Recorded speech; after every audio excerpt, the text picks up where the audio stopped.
Rusia está exigiendo que Ucrania abandone el Donbass para abrir un corredor. Y entonces, dicen, habrá conversaciones de paz. Y eso es un poco distinto, porque los rusos venían diciendo que no aceptarían ningún tipo de alto el fuego hasta que hubiera negociaciones para poner fin a la guerra, que podían hablar todos los días, pero sin alto el fuego.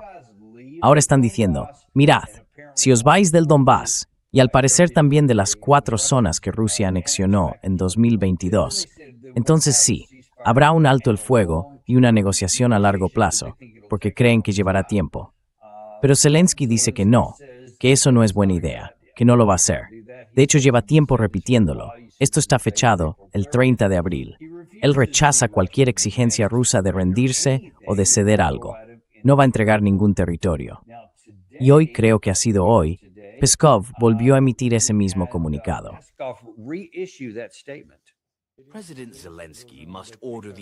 El presidente Zelensky debe ordenar a las Fuerzas Armadas de Ucrania que cesen el fuego y se retiren del territorio del Donbass, del territorio de las regiones de Rusia. En ese momento comenzará el alto el fuego y las partes podrán entablar negociaciones con calma. Por cierto, esas negociaciones serán inevitablemente muy difíciles y abarcarán una gran cantidad de detalles importantes.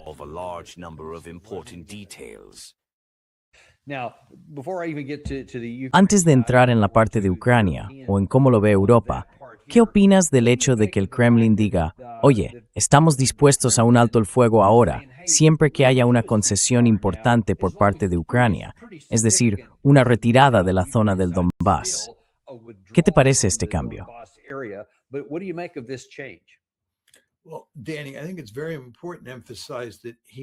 Bueno, Danny, creo que es muy importante destacar que no está pidiendo simplemente una retirada del Donbass, está pidiendo una retirada de todas las zonas rusas. Y como sabes, los rusos han anexionado 4 oblasts diferentes. 2 de ellos están en el Donbass y los otros 2 no. Así que lo que Peskov está pidiendo es que los ucranianos abandonen el territorio que ahora controlan en los 4 oblasts. Eso incluye Zaporilla y Jersón. Y no creo que eso vaya a ocurrir. Pero supongamos que sí ocurre. No me sorprendería que entonces los rusos estuvieran dispuestos a aceptar un alto el fuego. Y creo que hay 2 razones para ello. La primera es que habrían alcanzado su objetivo principal: controlar los 4 oblasts o controlar todo el territorio de los 4 oblasts que han anexionado, que es lo que llevan diciendo desde hace tiempo que es su objetivo principal en este conflicto, al menos en términos de territorio, ¿verdad?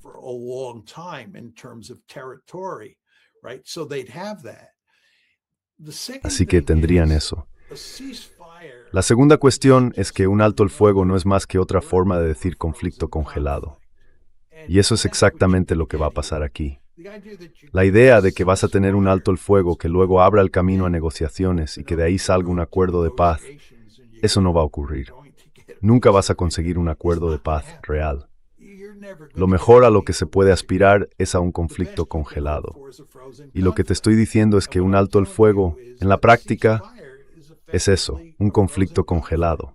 Así que lo que creo que los rusos, y aquí hablo de Peskov y de Putin, le están diciendo a los ucranianos es: dadnos todo ese territorio que hemos anexionado, buena parte del cual controlamos ahora y que vosotros los ucranianos también controláis, simplemente abandonadlo.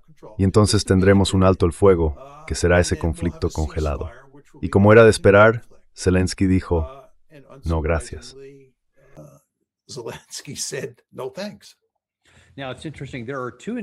Es interesante.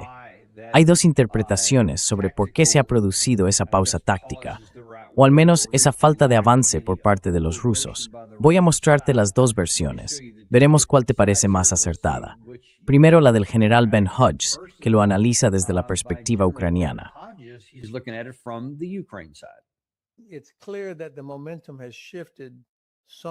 Está claro que el impulso se ha desplazado de alguna manera a favor de Ucrania.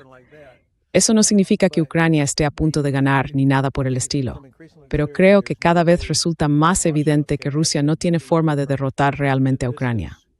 Este cambio se debe en parte a las enormes bajas que Ucrania ha causado a Rusia.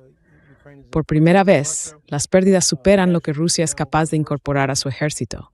Y por eso, desde hace meses, no ha habido ningún avance significativo sobre el terreno por parte de las fuerzas rusas.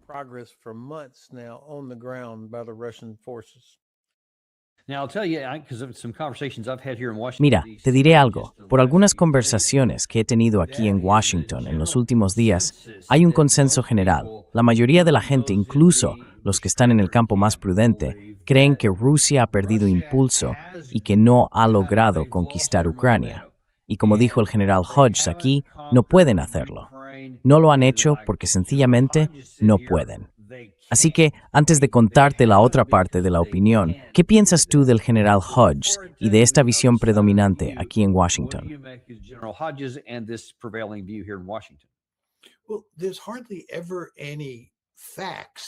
Bueno, casi nunca hay hechos que respalden esas afirmaciones. Son solo eso, afirmaciones. Y como sabemos, hay una guerra de propaganda que se libra además de la guerra real en el campo de batalla. Lo que personas como el general Hodges quieren hacer es animar a los ucranianos, decirles que pueden ganar. Y además, quieren que Occidente, tanto Estados Unidos como los europeos, siga apoyando a Ucrania. Y la forma de hacerlo es decir que Ucrania está ganando en el campo de batalla, que ha cambiado el rumbo y que los rusos están en serios apuros, que se están quedando sin personal, que están sufriendo enormes bajas y que la guerra está al alcance de Ucrania.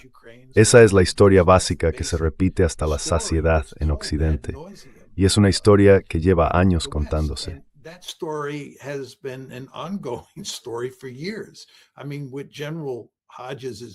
Quiero decir, lo que el general Hodges está diciendo ahora es una historia que podríamos haber escuchado hace un año, hace 2 o incluso hace 3. Occidente repite constantemente esa historia. Yo sigo la guerra con bastante atención y no me la creo. Creo que no hay duda de que los rusos hicieron una pausa y tampoco hay duda de que los ucranianos recuperaron una pequeña parte del territorio. Pero eso no significa nada en el conjunto de la situación. Y ahora los rusos han vuelto a avanzar. Está bastante claro. Y aunque no están ocupando territorio al ritmo que tú y yo pensábamos hace 2 o 3 años, en gran parte por la presencia de una cantidad enorme de drones, no hay duda de que están avanzando, y creo que acabarán conquistando el Donbass en un futuro próximo.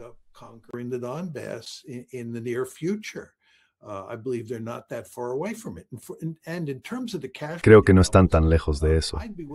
Y en cuanto al número de bajas, apostaría mucho dinero a que las bajas del lado ucraniano son muy superiores a las del lado ruso. Nunca oímos nada sobre cómo son las bajas ucranianas.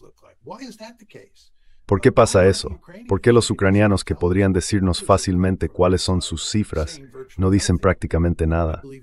Creo que la razón por la que no lo cuentan es que si conociéramos las cifras reales que tienen, nos horrorizaría la cantidad de ucranianos que han muerto.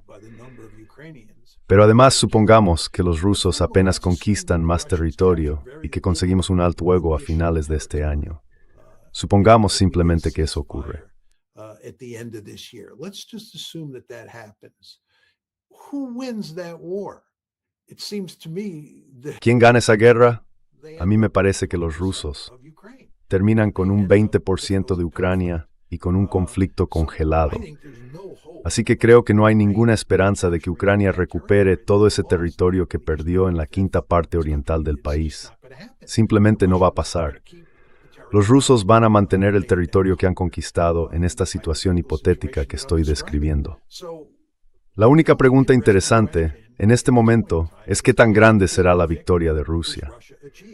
¿Reconquistará o conquistará todo el territorio de esas 4 oblasts que ha anexionado? ¿O solo una parte de ese territorio? ¿O quizá conquiste más allá de esas 4 oblasts? Nadie sabe con certeza cómo se va a desarrollar todo esto en los próximos meses.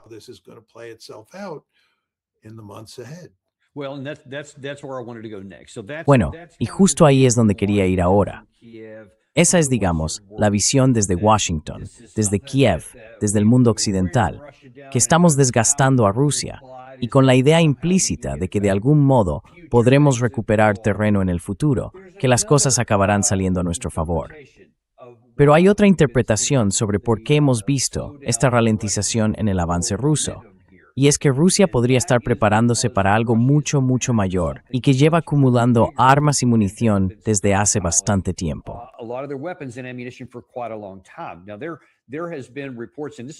Hace ya más de un año que se informó de que la capacidad industrial, sobre todo para los Gerán y los Gerán 2, esos drones de largo alcance, y también para muchos de sus misiles, como el Kinzhal y otros hipersónicos, estaba prácticamente en un modo de producción de guerra. En aquel momento se hablaba de que solo en drones producían entre 800 y 1000 al año. Y sin embargo, aparte de lo de anoche, que fue otra ofensiva importante, diría que una de las mayores, se usaron unos 800 drones por parte de Rusia contra Ucrania. Pero según los informes que he visto esta mañana, ahora la producción estaría en torno a 1500 al mes.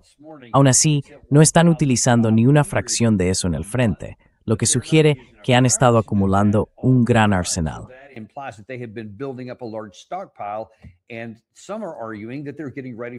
Algunos están diciendo que se están preparando para una ofensiva de verano de un tipo que no se ha visto en toda esta guerra por parte de Rusia desde la invasión inicial en febrero de 2022, y que ahora podrían intentar romper las líneas defensivas y posiblemente capturar más territorio. Ya estaba preocupado por eso. Hoy, más temprano, me enviaste algo de uno de nuestros amigos, Glenn Deason, que ha estado varias veces en nuestro programa y es un gran podcaster y profesor en Europa. Pero en esta ocasión tenía como invitado al señor Karaganov, que antes era una figura un poco marginal en el lado ruso, muy progresista. Sin embargo, según esto, ahora está más cerca de la corriente principal, y sus opiniones actuales son realmente inquietantes.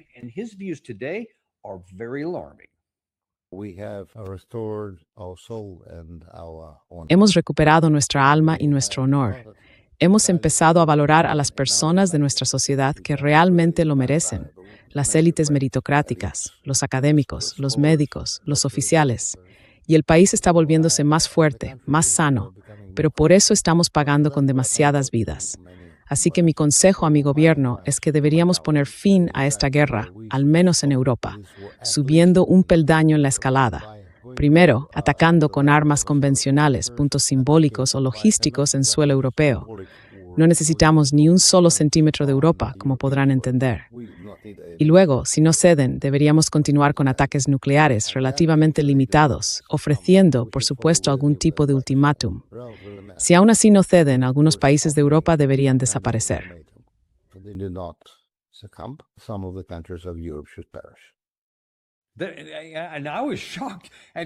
Y me quedé en shock. Glenn Deason escuchó eso como si le estuvieran contando el resultado de un partido de béisbol de anoche. Pero ahí estaba Karaganov diciendo algo así como, ya va siendo hora de lanzar misiles contra objetivos simbólicos o militares en países de la OTAN. Y que, si no ceden, habría que escalar hasta, según sus palabras, ataques nucleares masivos. Y al parecer, él sostiene que esa postura se está volviendo algo común en ese sector de Rusia. ¿Crees que hay algo de cierto en eso? ¿Y es siquiera posible que Rusia pudiera usar armas nucleares no como respuesta, sino como una medida preventiva?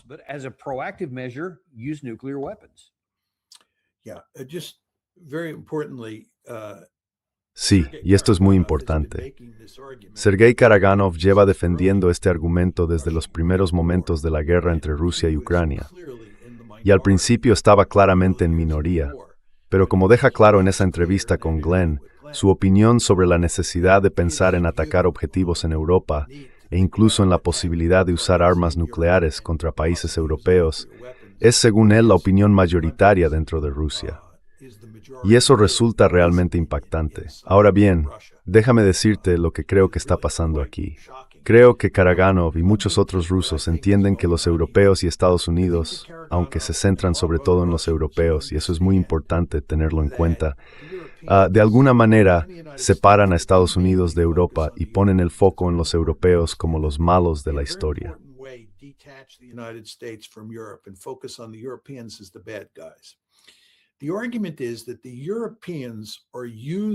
El argumento es que los europeos están usando a Ucrania como un ariete contra Rusia. Están proporcionando a Ucrania todo tipo de armamento, especialmente drones, y también le están dando información de inteligencia que les permite frenar a los rusos en el campo de batalla o hacer que les resulte muy costoso ganar combates.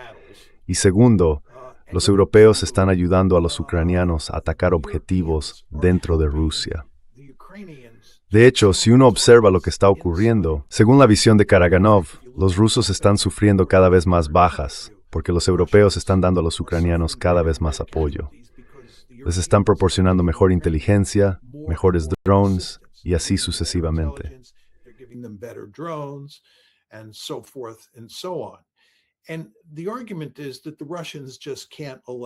Y el argumento es que los rusos simplemente no pueden permitir que esto continúe. No pueden permitir, los rusos no pueden permitir que los europeos salgan indemnes mientras los ucranianos hacen el trabajo sucio por ellos. Así que el argumento de Karaganov es que lo que hay que hacer es enviar una señal muy clara a los europeos de que esto tiene que terminar, que no pueden seguir usando a Ucrania como un ariete contra Rusia. The Ukrainians to knock Russia out of the ranks of the great powers with this strategy, they're delusional. We're not going to let this happen. That's the argument. So anyway, what Karaganov says should first be done is the countries in Europe that support the Ukrainians should be struck with conventional weapons. And of course, as you know, Danny, this means Y por supuesto, como sabes, Dani, eso significa atacar a países que forman parte de la OTAN. Y el argumento de Karaganov, y de nuevo, él insiste en que mucha gente dentro de Rusia básicamente está de acuerdo con él, es que si las armas convencionales no son suficientes, entonces habría que recurrir a un uso limitado de armas nucleares. En otras palabras, no están hablando de un gran primer ataque para destruir el arsenal nuclear de Reino Unido o de Francia, ni de ganar una guerra nuclear. Hablan de un uso limitado de armas nucleares, principalmente con fines demostrativos, para enviar una señal muy clara a Occidente, que ellos, los rusos, no van a tolerar más apoyo europeo al esfuerzo bélico de Ucrania. Tiene que parar. Punto. Se acabó.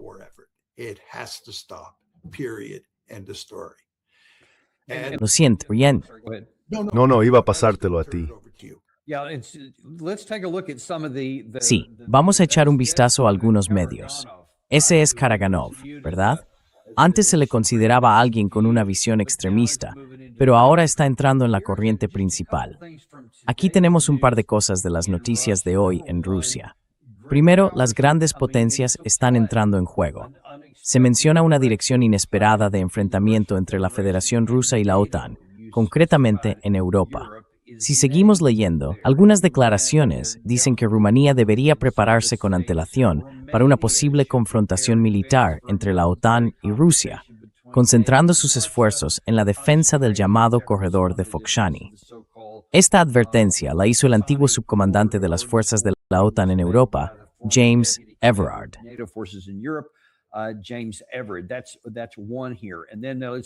Esa es una de ellas. Y luego, veamos algunas de las otras del lado ruso, de RIA Novosti, que también ha publicado algo hoy. Dicen que Moscú permitió a Occidente preparar una sangrienta puesta en escena en Ucrania, justo en la línea de lo que comentabas. Y si entras en los detalles, afirman que Moscú no descarta que Occidente esté preparando una sangrienta puesta en escena en Ucrania. Después continúa hablando de cómo podrían estar preparándose para hacer más cosas allí. Así que, básicamente, cada vez hay más debate público sobre la posibilidad de que la guerra avance. Porque también puedo decirte, por varias fuentes dentro de Rusia, que ha habido muchas quejas.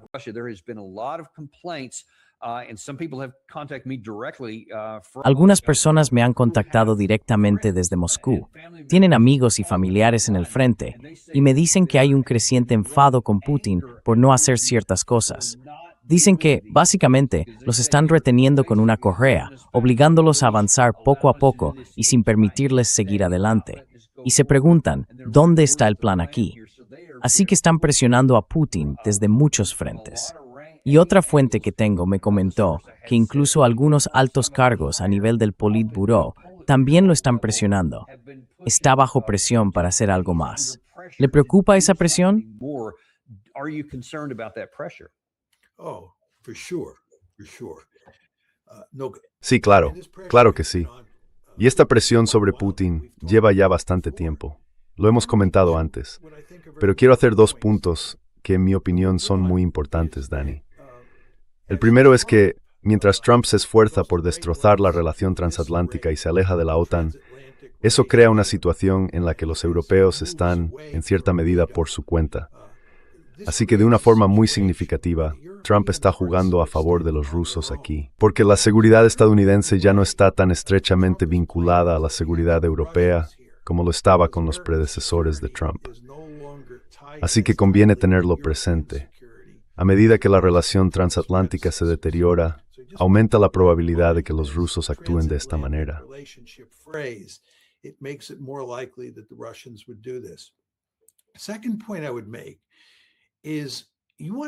El segundo punto que quiero destacar es que hay que recordar que durante el transcurso de la guerra en Ucrania, Occidente apoyó una invasión ucraniana en la madre Rusia, la ofensiva de Kursk, a finales del verano de 2024. Es decir, los ucranianos, con apoyo de Estados Unidos y del Reino Unido, invadieron la madre Rusia. Eso era impensable durante la Guerra Fría. Impensable. Además, como bien sabéis, los ucranianos, con ayuda de Estados Unidos y del Reino Unido, atacaron uno de los pilares de la tríada nuclear estratégica de Rusia. Atacaron la fuerza de bombarderos, que es una de las tres patas de esa tríada nuclear. Y de nuevo, eso era impensable durante la Guerra Fría.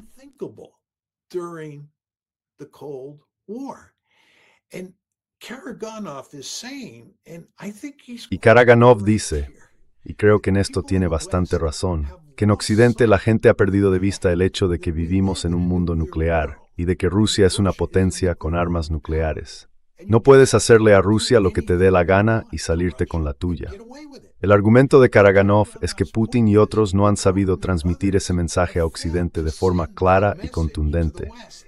Y como resultado, Occidente, y aquí se refiere sobre todo a los europeos, como ya he dicho antes, cree que puede golpear a los rusos y no pagar las consecuencias. Y en ese sentido, creo que Karaganov tiene razón. De hecho, me sorprende bastante hasta qué punto las élites occidentales no entienden lo peligroso que es el juego que están jugando con respecto a los rusos.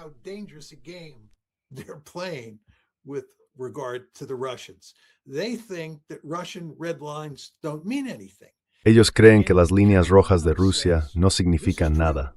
Y Karaganov dice que eso es cierto y que hay que rectificar la situación. Su argumento básico es que solo hay una forma de hacerlo: lanzar unas cuantas armas nucleares, y así se centrarán. Se darán cuenta de que vivimos en un mundo nuclear y que en un mundo nuclear hay que comportarse de forma distinta a como se hace en un mundo sin armas nucleares. Creo que eso es lo que está pasando aquí.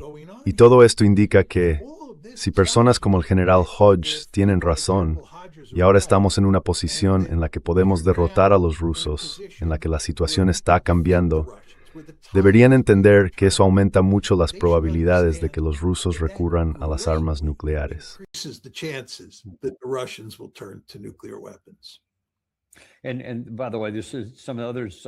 Por cierto, esto viene de algunas de las personas con las que he hablado. Muchos en Rusia creen que el pasado diciembre hubo un ataque contra Putin en su residencia. Dicen que fue un intento de asesinato por parte de Ucrania, mientras él supuestamente esperaba una llamada del presidente Trump. En Occidente, mucha gente ha puesto en duda esa versión, pero en realidad lo único que importa es lo que la gente en Rusia cree. Casi da igual lo que fuera verdad o no. Y, por lo visto, ese es uno de los temas, entre los que acabas de mencionar, que más los tiene movilizados en esa dirección. Sé que se os acaba el tiempo, así que última pregunta para vosotros.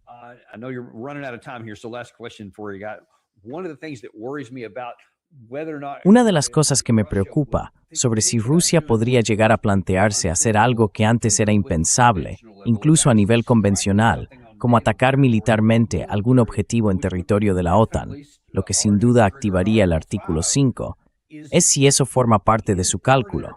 Porque claro, los rusos también saben hacer cuentas. Y ven todos esos misiles de largo alcance, todas esas rondas de artillería, todo tipo de material, vehículos blindados, miles y miles de ellos que se enviado en Ucrania. Y además, umamahalo de buena fuerza de vuestro propio arsenal. Se verás polarintas Spock Thrace y otros inhabitants de vuestro temor de distintos tipos.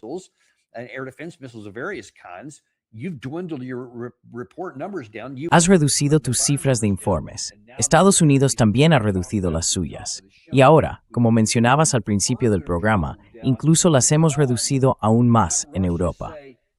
¿Podría Rusia pensar que nuestra capacidad de defensa es mucho menor que antes? Mientras tanto, ellos llevan años con su capacidad industrial acumulando reservas de todo tipo. Y quizá eso les lleve a asumir un riesgo que de otro modo no habrían tomado.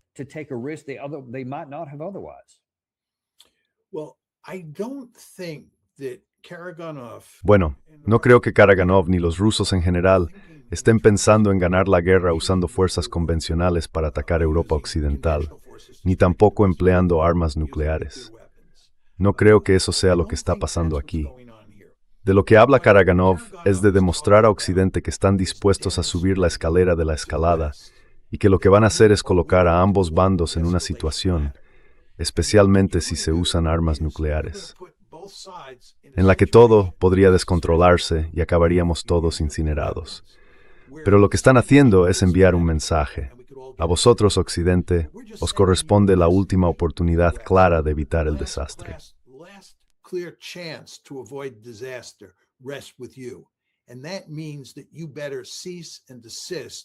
Y eso significa que más vale que dejen de pensar que pueden suministrar armas a los ucranianos o a Ucrania que les permitan derrotarnos en el campo de batalla. Así que tiene más un propósito demostrativo que de ganar la guerra. No es eso en lo que están pensando aquí. Es, por cierto, la misma forma en que nosotros pensábamos en usar armas nucleares durante la Guerra Fría si el Pacto de Varsovia atacaba en Alemania Occidental y la estaba superando.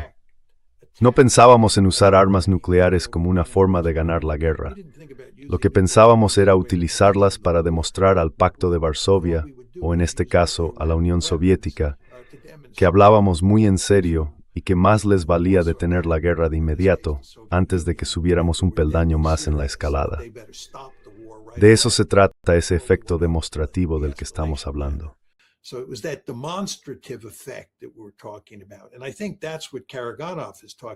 Y creo que eso es de lo que está hablando Karaganov.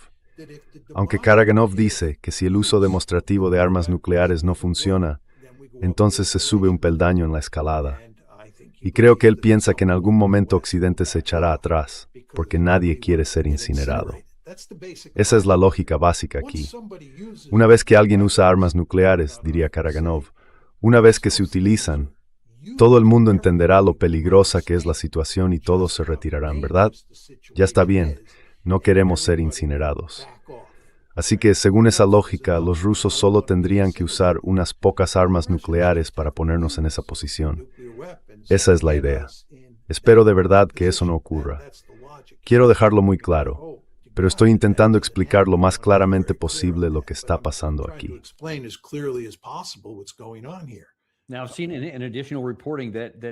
He visto algunos informes adicionales que dicen que, según ciertas fuentes en Rusia, antes de llegar al punto de usar armas nucleares tácticas, podrían lanzar misiles convencionales contra varios objetivos militares dentro de algunos países de la OTAN. Sería como un paso previo para mostrar que están dispuestos a subir un peldaño más en la escalada. Y el siguiente paso serían esas armas nucleares. Así que mi pregunta para ti es, con lo que sabes ahora, y teniendo en cuenta la arrogancia que se percibe en el lado occidental, si misiles convencionales impactan en territorio de la OTAN, y por supuesto, eso activaría de inmediato el artículo 5, ¿crees que recibirán ese mensaje? ¿O piensas que lo ignoraremos y subiremos nosotros también en la escalada, respondiendo contra Rusia y arriesgándonos a una posible guerra nuclear?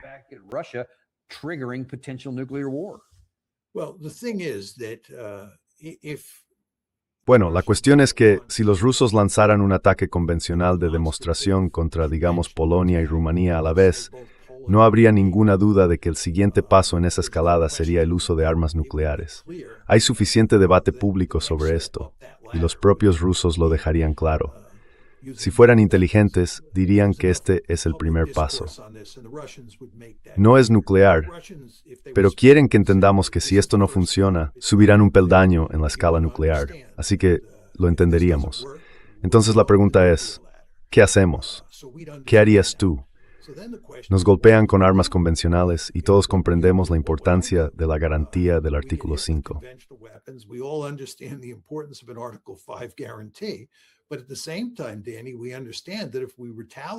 Pero al mismo tiempo, Danny, entendemos que si respondemos a Rusia con armas convencionales, si decidimos entrar en un juego de ojo por ojo con ellos, eso significa, con toda probabilidad, que ellos recurrirán al uso de armas nucleares. Y cuando usen armas nucleares, ¿qué hacemos entonces? Supongamos que utilizan 6 armas nucleares. Responderíamos lanzando 6 armas nucleares contra Rusia. Ya sabes, es un camino por el que no quieres ir. Y creo que, cada vez que se usan armas nucleares, los incentivos para que todos intenten calmar la situación, dar un paso atrás y poner fin a esto antes de que se descontrole, esos incentivos son enormes.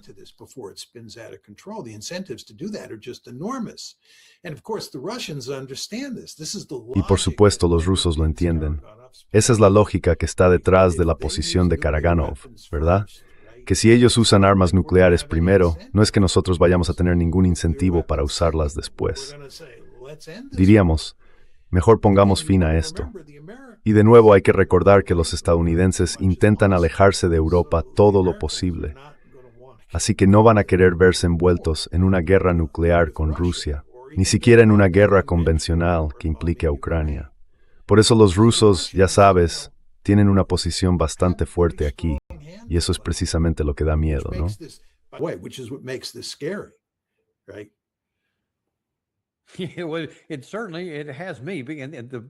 Desde luego, a mí sí me preocupa. Lo inquietante es la lógica que hay detrás. Dejemos la moral a un lado. Dejemos a un lado lo que debería o no debería pasar. El hecho es que tienen esas cartas en la mano, y si tienen la voluntad de usarlas, y perdón por el juego de palabras, jugar a la ruleta rusa y decir, estoy dispuesto a ir hasta el final, vas a ser tú quien dispare la siguiente bala. No sé, me preocupa. Y dime si crees que me equivoco. Me preocupa que haya demasiada gente impulsiva en Occidente que diga, ¿cómo se atreven? No vamos a echarnos atrás ahora. No vamos a dejar que esos rusos se salgan con la suya. Vamos a responder, o al menos queremos hacerlo. Y cuando dicen nosotros, en realidad se refieren a Francia, al Reino Unido o a Estados Unidos, porque son los únicos que tienen ese tipo de cartas para jugar. ¿Pero crees que alguien más lanzaría misiles convencionales, sea cual sea el objetivo, sabiendo que eso podría convertirles en blanco del fuego de respuesta?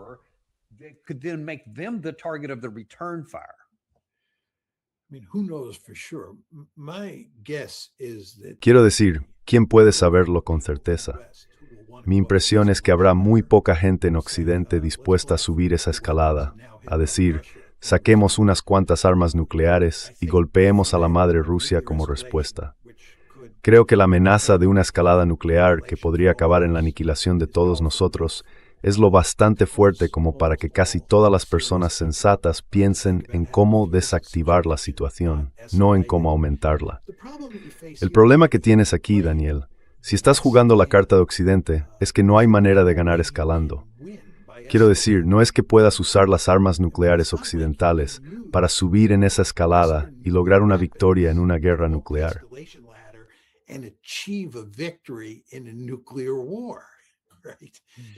Es muy importante entenderlo. Sí. Y bueno, para analizar esto un poco más, los rusos, como te dije, y no debemos perder eso de vista, no están usando esas armas nucleares para ganar la guerra. Eso es lo que dije antes. Las usan con fines demostrativos. Como diría Thomas Schelling en su famosa retórica, lo que se busca es empujar a ambos bandos por una pendiente resbaladiza. Exacto, eso es lo que está pasando aquí. Cuando hay un uso limitado de armas nucleares, en realidad estás empujando a los dos lados por esa pendiente. Y en el fondo estás diciendo que no sabemos muy bien cómo les ganamos del escafor.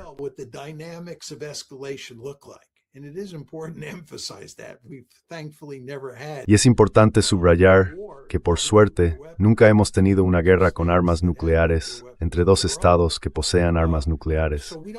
Así que no sabemos mucho sobre cómo funciona la dinámica de la escalada en ese contexto, y todo podría acabar de forma terrible. La última oportunidad clara para evitar un desastre está en vuestras manos, en las de los europeos o en las de los estadounidenses. Por eso, más vale que no subáis por la escalera de la escalada. Entonces, que tendremos que llegar a acuerdo con los rusos sobre cómo poner fin a la guerra en Ucrania. Y si eso ocurre, entonces Rusia gana. Gana en el sentido de que logra imponer su voluntad. Russia wins. It wins in the sense that it coerces. It doesn't win a military victory on the battlefield. No gana una victoria militar en el campo de batalla. No logra un primer ataque brillante con su arsenal nuclear. Pero lo que sí hace es, con estos ataques demostrativos, obligar a los europeos, a los ucranianos y a Estados Unidos a detener las ofensivas contra Rusia y a buscar algún tipo de acuerdo. Y, de nuevo, el argumento de Karaganov es que, si uno observa cómo ha tratado Occidente la cuestión de la escalada contra Rusia desde que empezó esta guerra en febrero de 2022, resulta bastante sorprendente lo poco que les importan nuestras líneas rojas.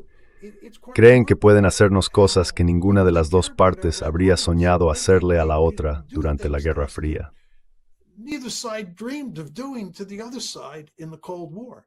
And as I said to you, not to beat a dead horse, as someone who Y como te decía, sin querer insistir demasiado, como alguien que creció durante la Guerra Fría y que en aquel momento prestaba muchísima atención a estos temas, yo, igual que Karaganov, estoy bastante sorprendido por lo despreocupados que son tantos en Occidente al hablar de atacar objetivos dentro de la propia Rusia, en primer lugar, y en segundo, al hablar tan abiertamente de sacar a Rusia del grupo de las grandes potencias.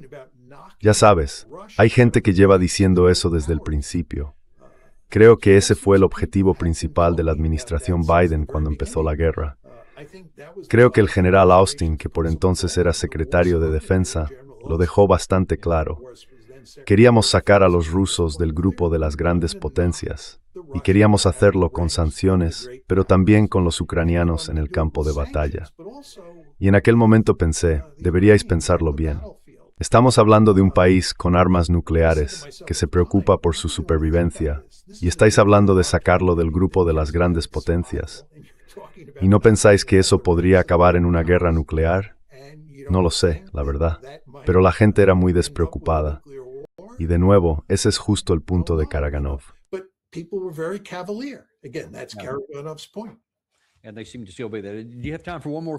Y parece que siguen ahí. ¿Tienes tiempo para una pregunta más o te tienes que ir? Sé que ya nos hemos pasado del tiempo.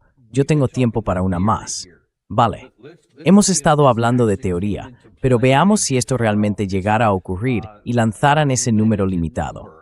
Supongamos, con suerte, que fueran solo 3 o incluso solo 1 en algún lugar. ¿Qué pasaría en el territorio físico desde donde lo lanzaran? Se podría suponer que sería un arma nuclear táctica, con una bocina explosiva y mal. Pero, ¿qué ocurriría cuando eso pasara? Y le decís en actitud, ¿cómo se recuperarían de algo así?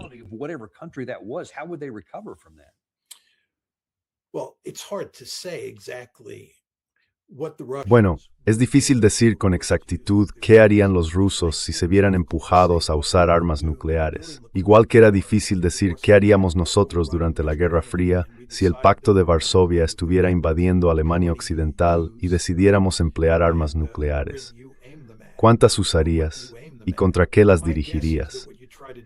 Mi impresión es que lo que intentarías sería minimizar las víctimas todo lo posible. No usarías un arma nuclear muy grande, ni un gran número de ellas.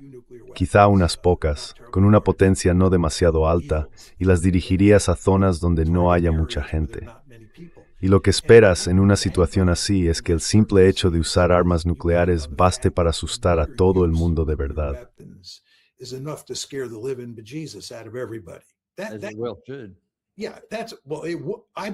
Como debería ser. Sí, bueno, yo creo que así sería. De nuevo, este es el argumento de Karaganov, y por muy inquietante que resulte, tiene una lógica poderosa detrás, y queremos reconocerlo, como sin duda tú también haces. El simple hecho de que se hayan usado armas nucleares y de que los rusos hayan demostrado que están dispuestos a usarlas porque creen que su supervivencia está amenazada, eso es todo lo que hace falta. Esa sería la lógica de lo que estoy contando. No hace falta, ya sabes, atacar una gran ciudad o una gran población con un gran número de armas nucleares. Basta con usarlas. Eso, por sí solo, sería suficiente para restablecer la disuasión, por así decirlo.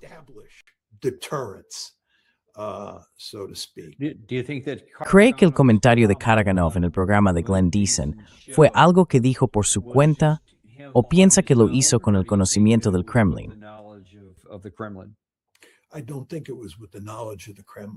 No creo que fuera con el conocimiento del Kremlin. Creo que Karaganov es un estratega de primer nivel. Lleva mucho tiempo en esto. Es más o menos de mi generación. Le conocí durante la Guerra Fría y tiene mucha influencia, además de que suele decir exactamente lo que piensa. Es el tipo de persona que estoy seguro le diría a Putin que no está de acuerdo con él si realmente no lo está. No es alguien que se contenga. Y me imagino que Putin valora el hecho de que sea tan sincero. Pero me sorprendería mucho que hubiera pedido permiso. Y la razón principal por la que lo digo, Danny, es que lleva defendiendo este argumento desde hace mucho tiempo.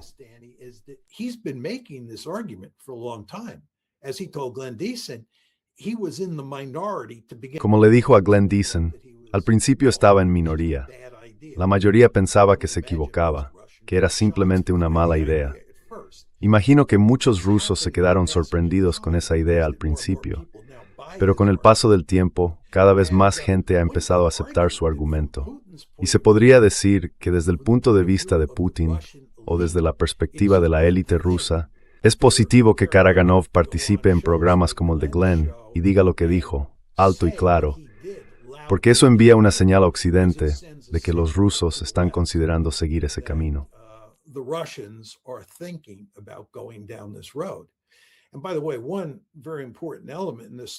Y por cierto, hay un elemento muy importante en toda esta historia que yo no he destacado, pero que tú sí has señalado con toda la razón. Y es que Putin lleva mucho tiempo bajo una gran presión para mostrarse duro con Occidente.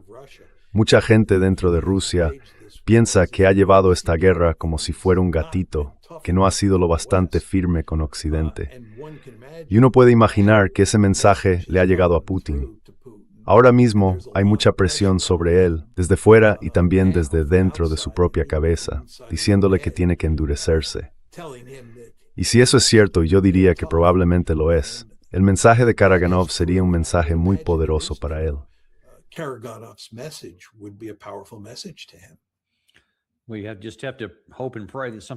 Solo nos queda esperar y rezar para que algo cambie en ese sentido, sobre todo en el lado occidental. Porque que Dios nos ayude si seguimos siendo imprudentes y no hacemos nada para cambiar la dinámica, o si pensamos que podemos presionar más y que de algún modo eso nos dará un mejor resultado. Parece muy probable que nos salga el tiro por la culata de una forma que ni siquiera podemos imaginar. De todos modos, muchísimas gracias por acompañarnos hoy y gracias también por darnos un poco más de tiempo. Sé que nos hemos pasado, pero te lo agradezco muchísimo, Doug.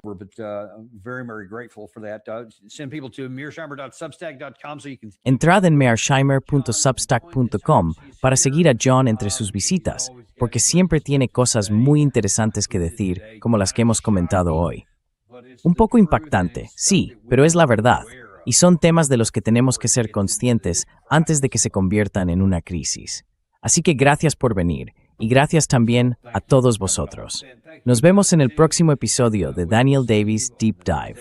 Ya sabéis que no tenemos patrocinadores porque no nos gusta bombardearos con anuncios. A mí no me gustan. Así que demostrad un poco de apoyo. Suscribíos, dadle a me gusta y compartid esto con alguien que os importe.